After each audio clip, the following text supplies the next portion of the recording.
A beautiful day, a beautiful day. The situation is she has a child and there are two possible fathers. And we are taking this situation and fitting it into a classroom situation. A classroom situation for adolescents, a classroom situation for high schoolers. All right. So she has a child, two fathers, two possible fathers. We don't know who's the father now, and we're taking that situation, we are putting it into a classroom situation. All right. I've seen this 1,000 times. I've seen this many times. Okay. So look at this, ladies and gentlemen. A teacher walks into a classroom. The class monitor or the class prefect is absent or has not been writing the noisemakers, and there's a lot of noise in the class and a lot of chaos and disorder. And the teacher asks, who has been making noise? There's that group of people, I'll call them the sabotagers right now. I'm going to call them the sabotagers. That group of people who are going to say everyone was making noise. So they want to see the whole class being taken for reprimanding, or they want to see the whole class being taken for punishment. You understand the situation.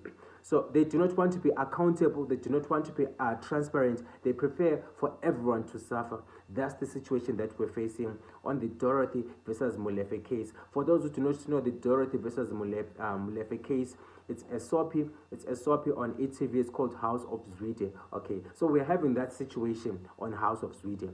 Now, what it does when someone does not want to be transparent and accountable, they cause everyone to suffer. All right, everyone is made to suffer. And in my thinking, I honestly thought Dorothy was one of the sweetest, down to earth, kindest, coolest woman. Okay, it's okay.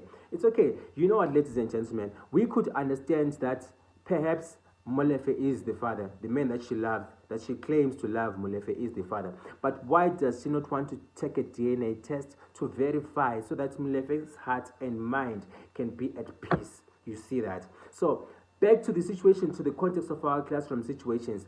We are simply saying, let's use this situation to teach our children to be accountable, all right? Teach them to be accountable. There is no place where accountability and transparency is not required. If you want to have a bank account, they're going to ask for your address. If you want a place in school, they're going to trace which school are you coming from, what are your references saying about you. If you want a job, they're going to call your references to find out more about you. So let's teach our children not to avoid accountability, because at the end of the day, ladies and gentlemen, everything boils back to transparency and accountability. Without it, you cause everyone to suffer. The whole boat is sinking. The marriage is sinking. The life of the child, her own life, is jeopardized because there's no truth in it. And if there's no truth, there is no peace. So, in simple terms, I am simply saying, let's teach our children to be accountable. And where they've erred, if Dorothy knows she did wrong, what the best thing she could do is to accept the DNA test, take the DNA test. Remember, we have got that uncle, the Ona's father.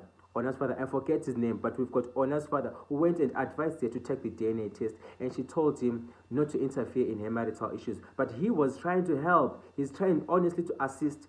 So in simple terms, we are saying, let's teach our children, because this is a trend. It's a phase. It goes throughout all those stages. Let's remind each other. Let's hold each other accountable. Let's remind each other. Always be accountable, stick to the truth, and always be transparent.